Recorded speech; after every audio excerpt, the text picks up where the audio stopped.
مفردات جو ہیں وہ چیزیں ذرا مشکل ہے تو سمجھیں وہ ابہا جو ہے افعالو کے وزن ہے، اس میں تفضیل کا صیغہ ہے بہا سے۔ بہا جو ہے یہ عربی میں حسن تزین کو کہتے ہیں، تو ابہا دوسروں سے احسن، اس میں تفضیل کا صیغہ ہے نا، اس میں تفضیل میں دوسرے کی طرف نسبت ہوتی ہے نا۔ درر کی طرف اس کی اضافت کر دی، درر درتن، قطبی قطبی، درتن کی جمع ہے، آپ پڑھ چکے ہیں کہ موتی کو کہتے ہیں لیکن بڑے موتی کو درتوں، لؤلؤ بھی کہتے ہیں، جیسے وہ تلألؤ 11، لؤلؤ بھی کہتے ہیں چھوٹی موتیوں کو،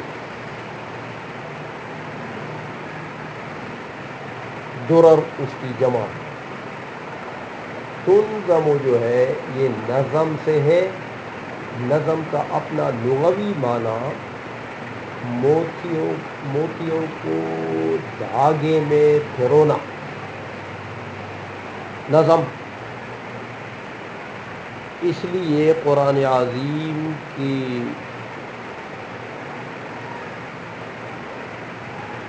گویا کہ عبارت کو ہم لفظ نہیں کہتے، الفاظ نہیں کہتے، نظم کہتے ہیں ادب کے تقاضے سے، کہ لفظ تو ما یلقی من الفم، جو شے منہ سے پھینک دی جاتی ہے اس کو لفظ کہتے ہیں، اور لغت میں تو جو پھینکی جاتی ہے، قرآن تو پھینکا نہیں جاتا، اس لیے ادباً نظم کہتے ہیں، نظم قرآن۔ تو نظم بمانا موتیوں کو دھاگے میں پھرونے کو نظم کہتے ہیں۔ بنان جو ہے یہ انگلیوں کے یہ سرے نہیں ہوتے، یہ کوٹے کوٹے کوٹے کہتے ہو نا، تو بنان کہتے ہیں۔ بیان کہتے ہیں، ویسے تو بانا یبینو سے ہے بیان، بانا بمانا وضحا ظہرا، سمجھائیے شے ظاہر ہو گئی ہے، بانا یبینو، بانا ظاہر ہو گئی ہے، لیکن بیان اس کا مصدر ہے، لیکن بیان کا ایک اصطلاحی معنی ہوتا ہے، علماء نے اس کا اصطلاحی معنی کیا ہے المنطق الفصیح المعرب عما فی الضمیر، المنطق الفصیح، فصیح نطق، منطق مصدر میمی ہے، فصیح الفاظ، فصیح کلام، المعرب عما فی الضمیر، کہ ضمیر میں دل میں جو کچھ ہے اس سے تعبیر ہو جائے، اس فصیح کلام کے ساتھ ہو، اس کو بیان کرتے ہیں۔ تو کلام فصیح جو ضمیر کے اندر جو کچھ بھی ہے، دل کے اندر جو کلام ہے اس سے معبر بن جائے، اس سے تعبیر بن جائے، سمجھ آ رہی ہے، اس کو بیان کہتے ہیں۔ اظہر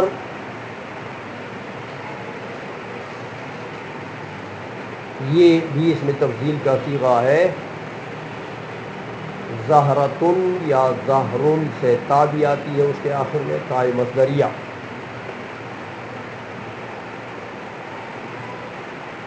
اس کا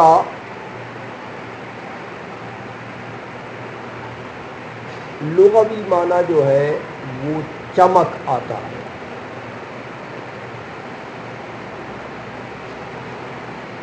تو اظہر اس میں تفضیل کا صیغہ ہے،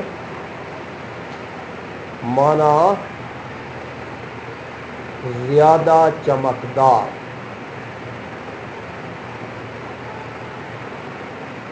ظہرن اظہر ظہرن، ظہر جو ہے یہ زہرتن کی جمع ہے یا زہرتن کی، دونوں ضبط آتے ہیں اس کے. زہرا یا زہرا یہ شگوفے کو کہتے ہیں. شگوفہ جانتے ہو؟ پھولوں کا جو مجموعہ نہیں ہوتا، پختو تو ہوتا ہے غنچہ، ہوئی غنچہ، پشتو میں غنچہ کہتے ہیں. یہ کئی ایک پھول اکٹھے کر کے، رنگ برنگے پھول لوگ اکٹھے کرتے ہیں. یہ شادیوں کے موقع پر گلاب ہوتا ہے، تو کوئی سرخ ہے، تو کوئی پیلا ہے، تو کوئی نیلا ہے. اسی طرح کچھ چمبیلی کے ہوتے ہیں، تو کچھ کئی پھول جو ہے وہ اکٹھے کرتے ہیں، اس کو پھر ان کو اکٹھا کر کے پھر باندھ لیتے ہیں، غنچہ بن جاتا ہے. پشتو میں غنچہ کہتے ہیں، شگوفہ کہتے ہیں. آپ کیا کہتے ہیں اپنی پنجابی میں؟ ہاں گلدستہ بھی کہتے ہیں. تو بولیے یہ فارسی لفظ ہے، یہ پنجابی نہیں ہے. ہاں ہاں، اردو میں تو شگوفہ کہتے ہیں، تو فارسی میں گلدستہ کہتے ہیں. تو آپ کے پنجابی کا لفظ آپ نے نہیں، آپ نے فارسی کی کا لفظ بتا دیا. اپنی زبان کی بات کریں. ابھی جلی صاحب کیا کہتے ہیں؟ یہ جو پھولوں کا مجموعہ بنا کر باندھ لیتے ہیں، پھر ایسے تحفے میں پیش کرتے ہیں لوگوں کو. تو پنجابی میں کیا کرتے ہیں؟ یار کیسے پنجابی ہو، تم کو اپنی زبان بھی نہیں آتی، طاہر کیا کریں؟ یہ تو فارسی کا لفظ ہے، اللہ کے بندو.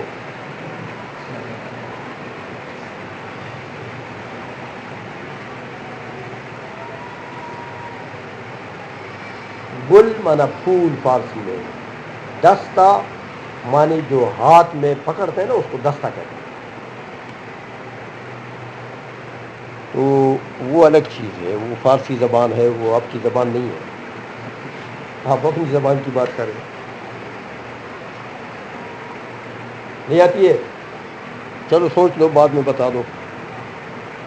ہم بھی پنجابی سیکھتے ہیں آپ سے بھائی،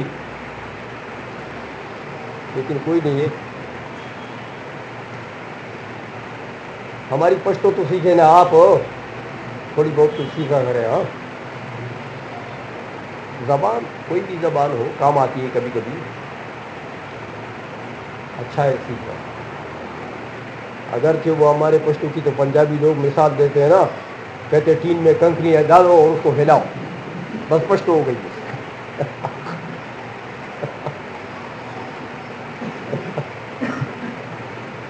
لیکن ایسا نہیں ہے. وہ اس لیے یہ مثال دیتے ہیں کہ جیسے ٹین میں کنکریاں ہلاؤ، تو اس کی سمجھ نہیں آئی کہ بھئی یہ کیا بول رہا ہے. ٹھیک اسی طرح پشتو کی بھی سمجھ نہیں آتی ہے پنجابیوں کو، وہ کہتے ہیں یہی مثال ہے. لیکن بہرحال ایک زبان ہے، اور بڑی وسیع زبان ہے بھائی. پنجابی بھی وسیع زبان ہے. وسیع زبان اس کو کہتے ہیں کہ جس میں ایک مفہوم کے لیے، ایک معنی کے لیے کئی الفاظ ہیں. پنجابی میں بھی ایسا ہے. اردو تنگ زبان ہے، انگلش تو اس سے بھی تنگ زبان ہے، لیکن پنجابی میں یہ خصوصیت ہے. اب مثلا دیکھیں نا، اردو میں کل گزشتہ کو بھی کل، تو کل آئندہ کو بھی، یہ زبان کی تنگی ہوتی ہے کہ دو مفاہیم کے لیے ایک لفظ، ہر مفہوم کے لیے علیحدہ لفظ نہیں. سمجھائیے. لیکن پنجابی میں علیحدہ الفاظ ہے. کل گزشتہ کے لیے الگ لفظ ہے، آئندہ کے لیے الگ لفظ ہے. کل گزشتہ کو آپ کیا کہتے ہیں پنجابی میں؟ اور یہ بھی نہیں آتا.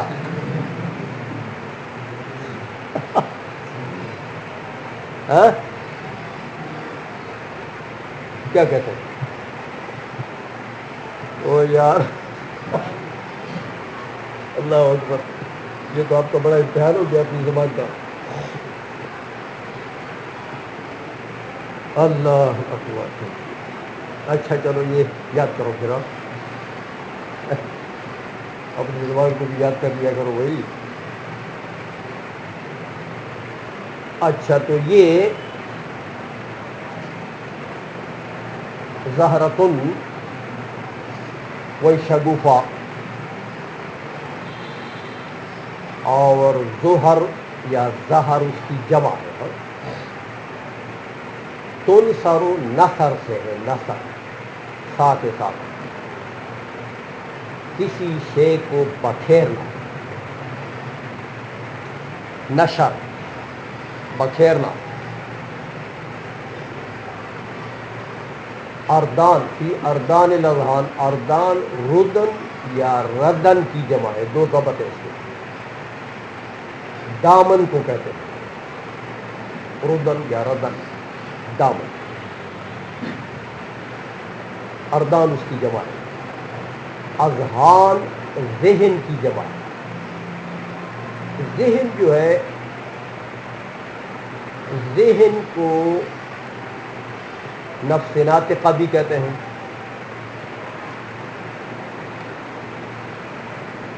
سمجھ آ گئی ہے؟ تو ذہن جو ہے یہ اصل میں القوت المکتسبۃ للتصورات والتصدیقات. انسان کے اندر اللہ جل مجدہ نے ایک قوت رکھی ہے، جس قوت کے بسبب وہ تصورات و تصدیقات کا کسب کرتا ہے، تصورات و تصدیقات کو حاصل کرتا ہے. یہ ذہن ہوتا ہے. نفس ناطقہ بھی کسی کو کہتے ہیں. حمد مبدع، حمد تو مصدر ہے، آپ جانتے ہیں. اظہار صفات کمالیہ کو کہتے ہیں. مبدع یہ ابداع سے ہے. ابداع جو ہے یہ مزید ہے بدعت کا. ابداع تو ابداع کہتے ہیں اخراج الشیء من العدم الى الوجود من غیر سبق مادۃ و مدۃ. کسی شے کو عدم سے وجود میں لانا، لیکن اس طریقے سے لانا کہ پہلے اس کا مٹیریل، اس کا مادہ بھی نہیں ہے. ایسا نہیں کہ پہلے آپ نے مٹیریل جمع کیا، اینٹیں جمع کی، سیمنٹ جمع کی، ریت جمع کی، تو اس کے بعد بلڈنگ بنائی. من غیر سبق مادۃ، اس کا مٹیریل نہیں ہوتا پہلے. وہ مدت، اور پہلے کوئی اس کے لیے منصوبہ بندی بھی نہیں کی ہے.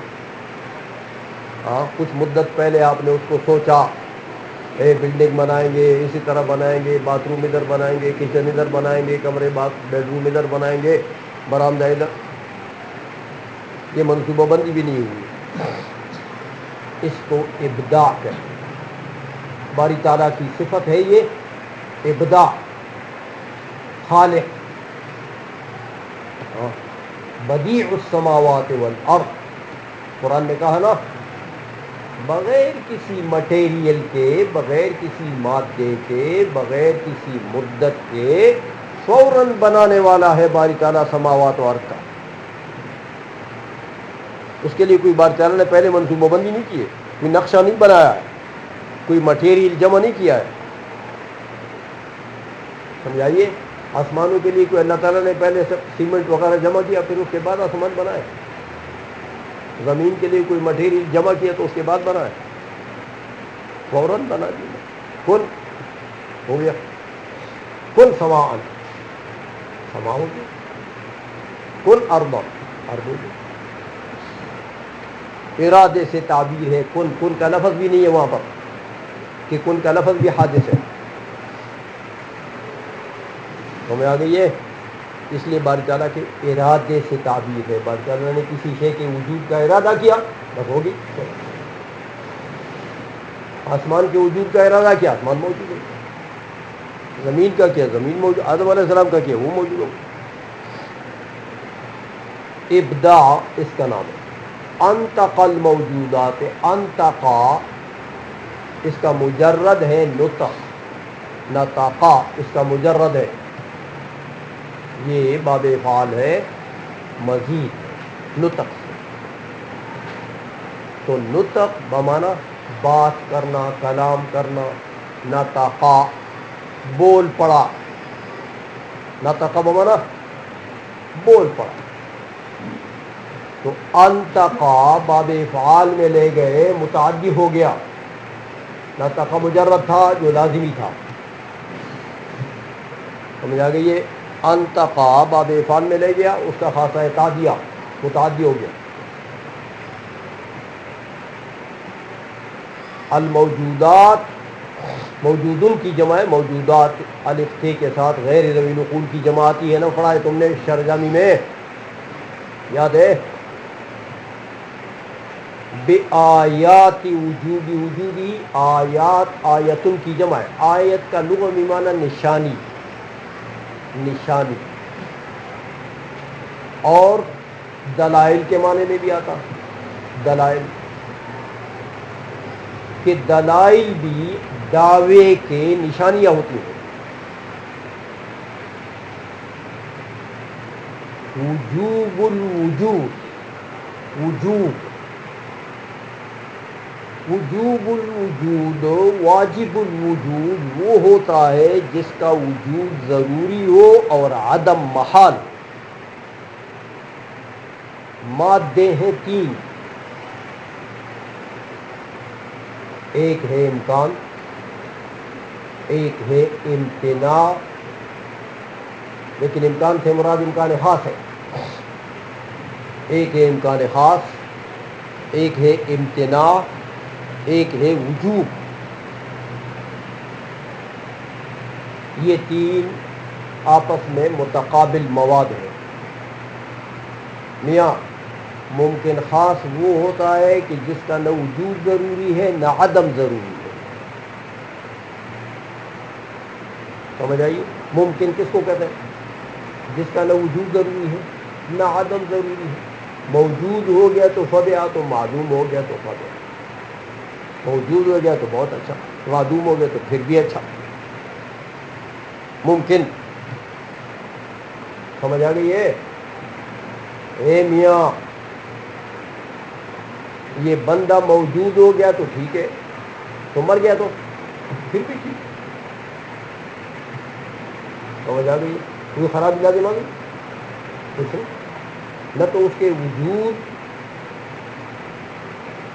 نہ اس کا وجود ضروری تھا نہ اس کا عدم ضروری. موجود ہو گیا تو سبحان اللہ تو مر گیا تو پھر سبحان اللہ.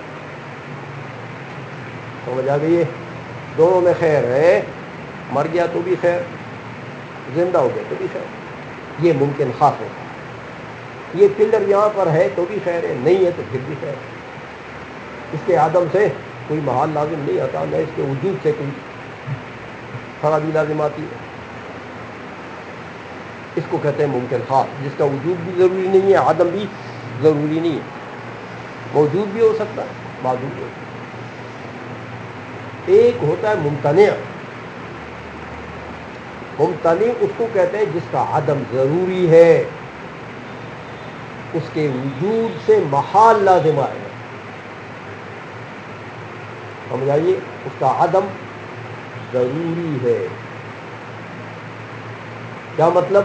اگر اس کو موجود فرض کرو گے تو محال لگے گا. جیسے آپ مثال دیتے ہیں چھوٹی کتابوں میں منطق شریک الباری محال کی مثال کیا دیتے ہیں؟ شریک الباری. شریک الباری ممتنع ہے. اس کا عدم ضروری ہے کہ اس کو اگر موجود فرض کرتے ہو تو محال لگے گا. سمجھ آئیے. کہ لو کان فیہما آلہۃ الا اللہ لفسدتا، برہان تمانو پڑھا ہے نا شرح قائد میں، شیوخ یاد ہے؟ یہ برہان تمانو ہے۔ تو محال لازم آتا ہے، ممتنع کے وجود سے محال لازم آتا ہے اور اس کا عدم ضروری ہوتا ہے۔ سمجھ آ گئی ہے؟ اس کو محال بھی کہتے ہیں، اس کو ممتنع بھی کہتے ہیں۔ اور ایک ہے واجب الوجود، واجب وہ ہوتا ہے جس کا وجود ضروری ہے اور عدم محال ہے، جس کا وجود ضروری ہے اور عدم محال ہے۔ تو عدم محال ہے تو ایک محال کے فرض کرنے سے دوسرا محال لازم آتا ہے۔ سمجھ آئیے؟ تو واجب الوجود کو اگر تم معدوم فرض کرو گے تو محال لازم آئے گا۔ سمجھ آ گئی ہے؟ خرابی لازم آئے گی۔ یہ تین مواد ہیں۔ یہاں پر فرمایا کہ بے آیات وجود وجود ہی کی ضمیر باری تعالیٰ کی طرف عائد ہے، اور وجوب الوجود کہ باری تعالیٰ کی ذات واجب الوجود ہے۔ سمجھائیے؟ تو باری تعالیٰ کی ذات کے جو دلائل ہیں واجب الوجود کے، ان دلائل سے گویا کہ مخلوقات کو گویا کر دیا باری تعالیٰ نے، انتقا وہ شکر منعم، شکر ایک حمد ہے جو میں نے آپ کو بتایا اظہار صفات کمالیہ، ایک شکر ہے۔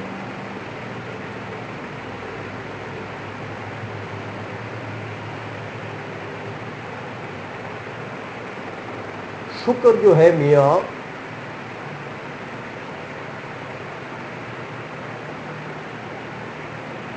ایک اس کا لغوی معنی ہے فعل ينبئ عن تعظیم المنعم بسبب کونہ منعما۔ سمجھائیے؟ ایک فعل ہے، فعل چاہے جوارح کا ہے، چاہے زبان کا ہے، چاہے دل کا ہے، فعل لفظ عام ہے، لیکن وہ فعل جو منعم کی تعظیم پر دلالت کرے، منعم کی تعظیم سے خبر دے، یعنی منعم کی تعظیم پر دلالت کرے، لیکن بسبب کونہ منعما، وہ فعل اس لیے کر رہے ہیں کہ وہ اس کا منعم ہے، تو اس کی تعظیم کر رہا ہے۔ یہ شکر کا لغوی معنی آتا ہے۔ اصطلاحی معنی جو شکر کا ہے وہ صرف العبد جمیع ما انعم اللہ علیہ الی ما خلق اللہ لہ، کہ بندے کو اللہ نے جتنی نعمتیں دی ہیں ان نعمتوں کو اس جگہ میں صرف کریں جس جگہ کے لیے اللہ نے اس نعمت کو پیدا کیا۔ سمجھ آئیے؟ روٹی کو اللہ نے پیدا کیا آپ کے کھانے کے لیے، تو آپ اگر کوڑا کرکٹ کے ڈھیر میں گرائیں گے تو یہ شکر ہے۔ سمجھائیے؟ سالن کو اللہ نے پیدا کیا آپ کے کھانے کے لیے، آپ کی ترقی کے لیے، آپ کے کھانے کے لیے، تو آپ اگر لنگر میں وہ ٹین میں ڈالیں گے یہ شکر نہیں، یہ ناشکری ہے۔ سمجھ آ گئی ہے؟ کپڑے کو پیدا کیا آپ کے پہننے کے لیے، تو آپ اگر اس کو پھاڑیں گے دیوانے کی طرح یہ شکر نہیں۔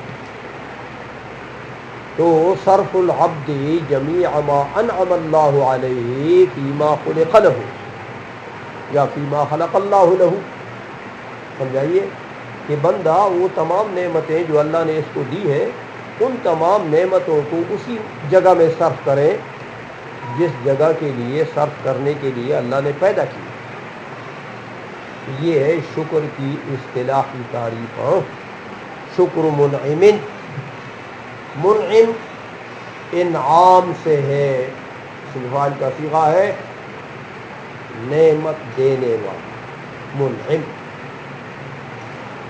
باری تعالیٰ منعم حقیقی ہے. بندے کے ہاتھ سے اگر آپ کو نعمت ملتی ہے تو وہ منعم ظاہری ہے. حقیقی منعم باری تعالیٰ. بندہ منعم ہے. اگر وہ آپ کو کچھ دیتا ہے، کچھ نعمت دیتا ہے، آپ کو پیسے دیتا ہے، کتاب دیتا ہے، علم دیتا ہے، اور سمجھ دیتا ہے، تو وہ منعم ظاہری ہے. سمجھائیے. استاد ہے، پیر ہے، کوئی سخی آدمی ہے، وہ آپ کو کچھ پیسہ دیتا ہے، کپڑا دیتا ہے، کوئی اور چیز دیتا ہے، روٹی دیتا ہے، تو وہ منعم ظاہری. حقیقی منعم باری تعالیٰ. شکر منعم اغرقا، غرق سے ہے، غرقا اس کا مجرد ہے. ہاں. غرق زید فی الماء، اے زید پانی میں ڈوب گیا. لازمی ہے، اس کا مجرد لازمی ہے. باب افعال میں لے گیا، متعدی کر دیا. اغرقا غرق کر دیا، ڈبو دیا. مخلوقات، مخلوق کی جمع ہے، وہی الف تے کے ساتھ، کیونکہ مخلوقات میں اکثریت ہے غیر ذوی العقول کی، اس لیے الف تے کے ساتھ اس کی جمع آئی ہے. فی بحار افضالہ وجودہ، بحار بحر کی جمع ہے. افضال، ہاں اصل میں افضال کہتے ہیں فضل سے ہے، اس کا مجرد آتا ہے فضل. فضل لغت میں شے زائد کو کہتے ہیں.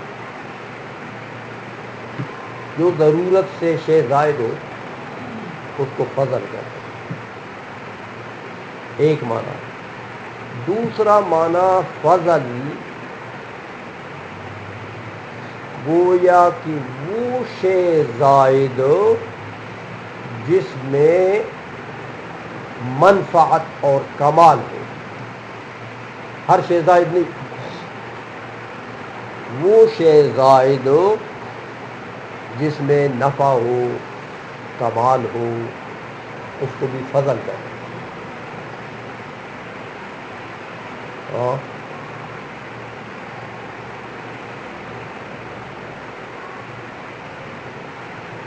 تو افضال جو ہے اسی کو باب افعال میں چڑھا دیا، متعدی کر دیا.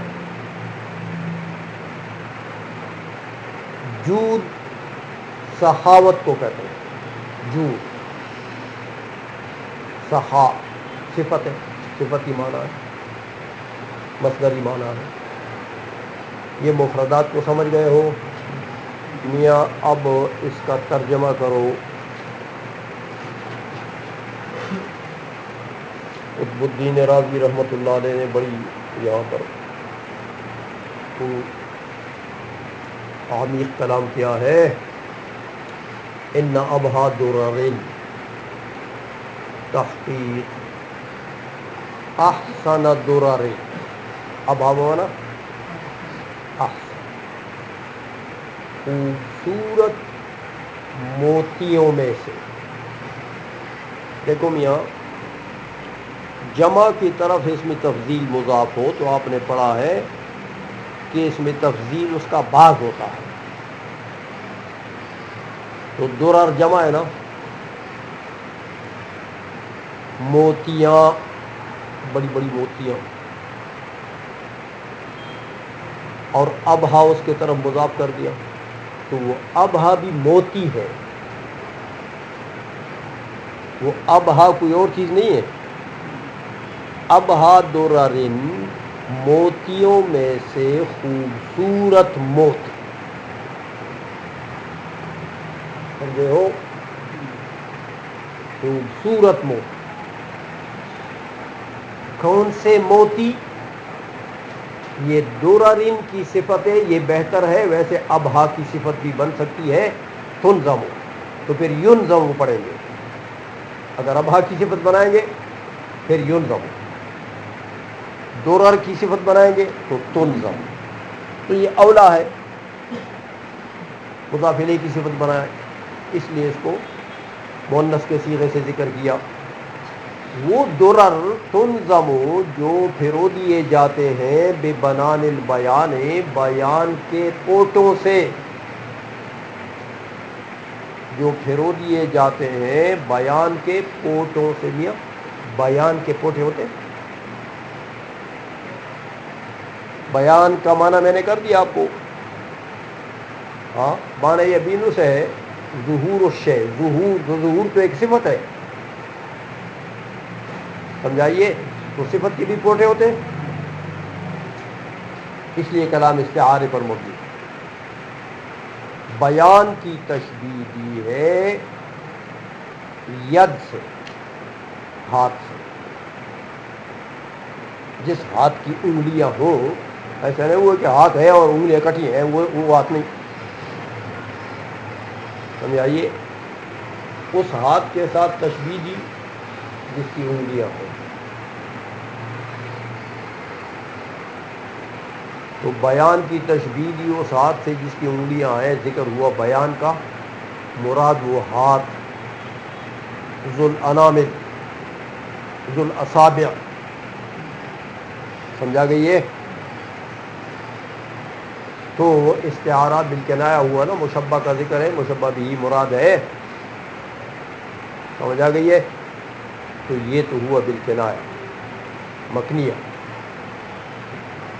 میاں پھر بنان جو ہے اس ید کو جس کی انگلیاں ہیں، بنان اس کو لازم ہے، پوٹے اس کو لازم ہے. تو استعارہ تخیلیہ ہو گیا بنان میں. پھر تنظم بنان کے ساتھ ان درر کو دھاگے میں پھرونا، یہ مناسبات میں سے. تو تنظم میں استعارہ ترشیحیہ ہو گیا، سمجھتے ہو؟ اس لیے کلام استعارات پر مبنی ہے. ہاں اچھا. وہ اظہر ظہر و اشرق ظہر. ظہر کہ میں نے آپ کو بتا دیا وہ شگوفہ، یا آپ کے پنجابی میں گلدستہ.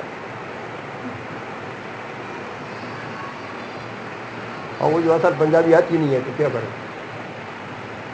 سمجھ آ گئی ہے؟ تو اشرق ظہر، شگوفوں میں سے چمکدار. اشرق، اظہر، ہمیں آئیے، شگوفوں میں سے چمکدار شگوفہ.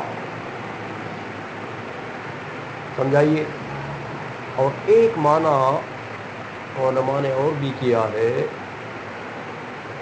کہ یہ زہرتن جو ہے یہ شگوفے کو بھی کہتے ہیں، لیکن گلاب کے پھول کو بھی کہتے ہیں، ورد کو، گلاب کے پھول کو.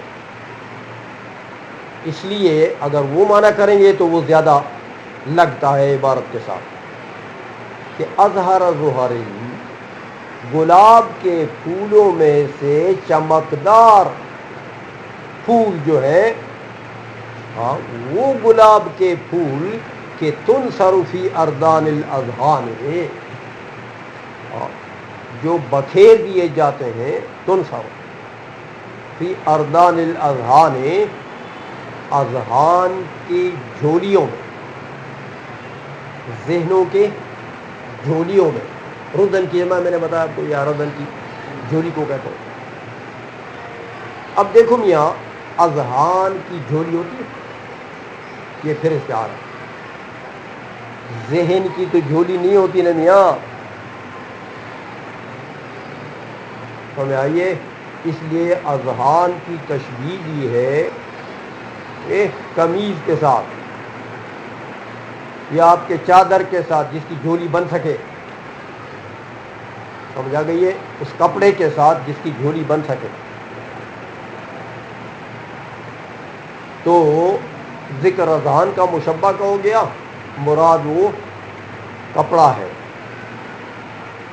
تو استعارہ مکنیہ ہو گیا. پھر اس کپڑے کو ردن لازم ہے تو اردان میں تخیلیہ ہو گیا. پھر جھولی میں پھولوں کو بکھیرنا یہ مناسب ہے تو ترشیحیہ ہو گیا. سمجھے ہو اے شیوخ، سمجھتے ہو؟ اچھا، اب دو باتیں کر دی قطب الدین رازی رحمۃ اللہ علیہ نے کہ ابھا درر اور ازہر زہر، اس کا عطف ہے نا اس کے اوپر ازہر کا.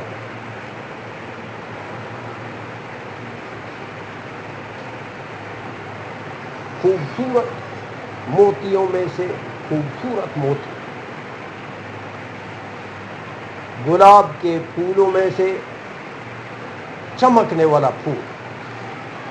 کیا چیز ہے؟ ان کی خبر آ گئی، حمد مبدع، وہ جو ان ابھا، اس ان کی خبر آ گئی. ہاں، مبدع کا حمد ہے، وہ شکر منعم، وہ اس حمد مبدعین کے اوپر عطف ہے، اور منعم کا شکر ہے. تو آئیے، ان احسن درر،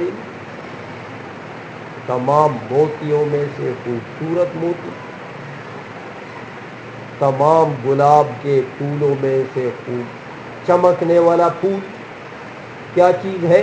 حمد مبدع و شکر منعم.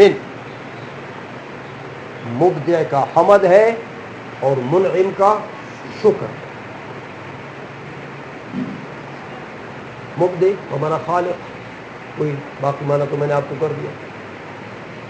فی ایجاد الشیء من غیر سبق مادۃ و مدۃ، یعنی خالق باری تعالیٰ. تو باری تعالیٰ کی حمد اور منعم حقیقی کا شکر. قطب الدین رازی فرماتے ہیں کہ یہ تمام موتیوں میں سے خوبصورت موتی ہے اور تمام گلاب کے پھولوں میں سے چمکنے والا پھول. سمجھ گئے ہو؟ مبدع کا حمد، منعم کا شکر. میاں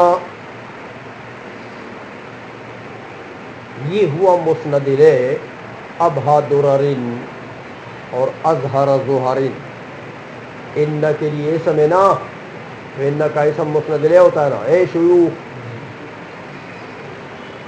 اور حمد مبدع اور شکر منعم یہ مسند. مسند الیہ کو بڑا لمبا کر دیا، سمجھائیے. ان کے اسم کو وہ لمبا چوڑا کر دیا. اس میں کیا وجہ ہے؟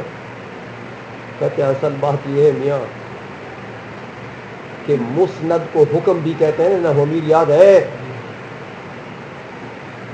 مسند کو حکم اس لیے کہتے ہیں کہ مسند ہی حکم ہوتا ہے مسند الیہ کے اوپر لگتا. سمجھ آ گئی ہے؟ آپ کہتے ہیں زید القائم، تو قائم کا حکم لگ گیا کس کے اوپر؟ زید پر. تو حمد مبدع اور شکر منعم کا حکم لگ گیا کس کے اوپر؟ ابھا درر اور ازہر زہر پر. سمجھ آ رہی ہے؟ میاں مسند الیہ کو کبھی کبھی لمبا کیا جاتا ہے، کس لیے؟ تاکہ سننے والے کو شوق پیدا ہو جائے مسند کا. مسند الیہ کو لمبا کر رہا ہے متکلم، لمبا کر رہا ہے، وہ سامع کہتا ہے یار کب آئے گا وہ مسند، وہ حکم کب لگے گا؟ وہ اصل چیز تو مسند ہے، اصل چیز تو حکم ہے. سمجھا گئی ہے نا؟ تو میاں جب مسند الیہ لمبا ہو تو سامع جو ہے اس کو زیادہ شوق بڑھتا ہے. کس کے لیے؟ مسند کے لیے. زیادہ وہ گویا کہ اشتیاق میں ہوتا ہے کہ وہ مسند کب آئے گا، وہ حکم کب آئے گا، وہ مقصودی چیز کب آئے گی. تو مشقت میں پڑ گیا نا، سامع مشقت میں پڑ گیا. اور جو چیز مشقت کے بعد حاصل ہو بڑی پیاری ہوتی ہے، بڑی پیاری لگتی ہے. اور جو فری میں ملے اس کی قدر نہیں ہوتی. سمجھائی نا. اس لیے قطب الدین رازی ہے رحمہ اللہ تعالی، اس نے خوب تمہیں پہلے پیاس لگا دیا، تمہارے پیاس کو بڑھا دیا. اس کے بعد مسند لے آیا ہوگا. سمجھ آ گئی ہے؟ یہ حکمت ہے مسند لے کے لمبا کرنے میں، کہ آپ کو شوق پیدا ہو جائے. تو مسند آئے تو پھر آپ اس کی قدر بھی کرے. وہ مسند پہ پیارا بھی ہو. فری میں ملے تو اس کی قدر اتنی نہیں ہوتی. سمجھ آ رہی ہے؟ حمد مبدع، مبدع کی صفت ہے جملہ. انتقل الموجودات بآیات وجودہ، وہ مبدع جس نے گویا کر دیا. انتقا، جس نے گویا کر دیا.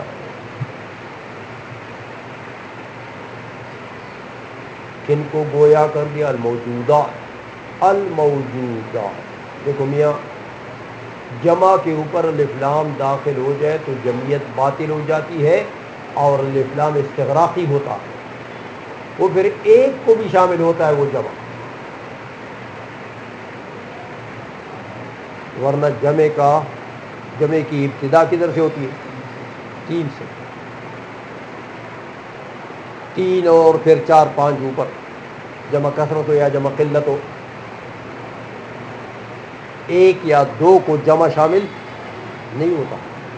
لیکن جب جمعیت باطل ہو گئی الف لام کے آنے سے اور الف لام استغراقی ہو گیا، تو پھر ایک اور دو کو بھی ابتدا سے لے کر سب کو شامل ہو گئے. اس لیے الموجودات لے آئے. ہاں کہ میاں تمام موجودات کو گویا کر دیا ہے، ہر فرد موجود کو گویا کر دیا ہے. باری تعالیٰ نے کس کے ساتھ گویا کر دیا؟ بے آیات وجود ہی، اپنے واجب الوجود ہونے کے دلائل پر. آیات سے مراد یہاں دلائل ہے. واجب الوجود ہونے کے دلائل پر اللہ نے تمام مخلوق کو گویا کر دیا ہے. وفی کل شیء لہ آیۃ تدل علی انہ واحد. اور دیکھو میاں، ہر شے کے وجود میں دلیل ہے کہ میرا خالق واجب الوجود ہے. میں نے آپ کو بتایا کہ ممکن نہیں ہو سکتا، ورنہ یا دور لازم آئے گا یا تصل، یہ دونوں تو باتیں ہیں. تو پتہ لگا واجب الوجود ہے. سمجھ آ گئی ہے؟ بآیات بدلائل وجودہ وہ شکر منعم، اور ابہا درر اور اظہر و ظہر وہ شکر منعم کی صفت جملہ. اغرق المخلوقات فی بحار افضالہ وجودہ، جس نے ڈبو دیا ہے تمام مخلوقات کو کس میں؟ فی بحار افضالہ وجودہ. افضال اپنے فضل و کرم اور اپنی سخا کے سمندروں میں. بحار میاں اصل میں بحار کی اضافت افضال وجود کی طرف یہ مشبہ بہ کی اضافت ہے مشبہ کی طرف. دیکھو میاں اصل کلام یہ ہے کہ اغرق المخلوقات فی افضالہ وجودہ وہما کالبحار. سمجھائیے، باری تعالیٰ نے مخلوقات کو ڈبو دیا ہے کس میں؟ اپنے فضل و سخا میں اتنے انعامات دے دیے، اتنی سخاوت کر دی ہے یا مخلوق کے ساتھ ہو، سمجھ آئیے کہ وہ سخا اور افضال جو ہے وہ سمندروں کی طرح، جیسے سمندروں کی حد نہیں ہوتی، حد معلوم نہیں ہوتی، حد تو حقیقت میں تو ہوتی ہے کیونکہ متناہی چیزیں ہیں، لیکن بظاہر اس کے حدود معلوم نہیں ہوتے، اسی طرح باری تعالیٰ کے فضل اور جود کے حدود بھی معلوم نہیں ہے، اس میں تشبیہ کی اس یہ وجہ شبہ ہے، سمجھ آ گئی ہے؟ تو باری تعالیٰ نے اتنا فضل کر دیا اپنے مخلوق کے اوپر، اتنا جود کر دیا، اتنا سخا کر دیا کہ وہ مشابہ ہے کس کے؟ بحار کے، سمندروں کے، عدم حدود میں، عدم معلومیت حدود، سمجھے ہو بات؟ چلو